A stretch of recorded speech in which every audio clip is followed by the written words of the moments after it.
देखो बाघ आया। कई साल पहले की बात है। एक घने जंगल के पास एक छोटा सा गांव था। उस गांव का नाम रामपुर। उस घर रमेश नामक एक किसान रहता था। रमेश हर रोज समय पर अपना काम समाप्त करके घर वापस जाया करता। रमेश का एक ही पुत्र था, राजू। राजू था काफी शरारती और बहुत झूठ भी बोलता था।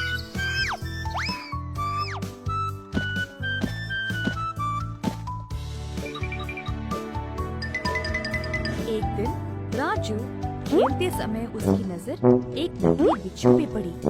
उसको उठाकर वह चिल्लाने लगा, मैया बिच्छू ने काटा, जल्दी आओ माँ, बहुत दर्द हो रहा है, जल्दी आओ।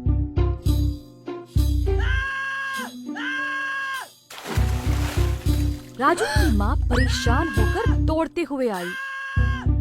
राजू, कहाँ पे काटा बिच्छू ने?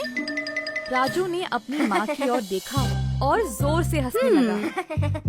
मुझे किसी ने भी नहीं काटा माँ, बस देखना चाहता था कि तू आएगी या नहीं। राजू हंसता ही रहा। माँ को बहुत गुस्सा आया। गुस्से से उसने बोला, तुम बहुत शरारती बन गए हो राजू, ऐसे झूठ बोलना अच्छी बात नहीं है। क्योंकि राजू हमेशा घर पे शरारती करता था, रमेश ने उस दिन अपने बेटे को अपने साथ खेत ले जाने का निर्णय लिया। राजू, तुम मेरे साथ खेत पर चलोगे? नहीं बापू, मैं घर पर ही खेलूंगा। बिल्कुल नहीं, घर पे तुम अपनी मैया को तंग करते हो। मेरे साथ खेत पर चलो, भेड़ बकरियों को साथ ले आओ और उनको घास चराओ। यही आज का काम है तुम्हारा। दोनों ने भेड़ बकरियों को साथ लिया और खेत पर पहुँचे। बेटा, तुम्हें इस जंगल के बाघों के बारे में पता है ना? जंगल के आसपास गए बिना भेड़ बकरियों पर नजर रखना। अगर तुम्हें कोई बाघ दिखाई दिया तो तुरंत मुझे पुकारना, ध्यान से। ऐसा कहकर राजू के बापू खेत में जाकर काम पर लग गए। राजू खेलता खेलता कुछ समय बाद ऊब गया।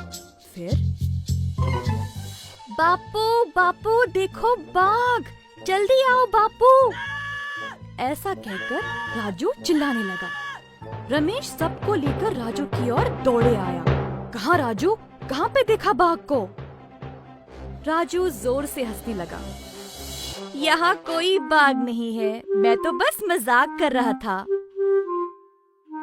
सभी लोगों ने चिढ़कर बोला, कितना शरारती है ये, बेकार में हम सबको परेशानी उठाई। गुस्सा होकर सब लोग वापस काम पे चले गए। कुछ देर बाद राजू फिर से ऊब गया। उसके पास और कुछ करने को था नहीं तो दोबारा चिल्लाना शुरू किया। बापू बापू देखो, अब सच में बाघ आया है, देखो सच में आया है बापू, जल्दी आओ। सब लोग फिर से राजू की चीख सुनकर दौड़ते हुए आए। कहाँ है बाघ?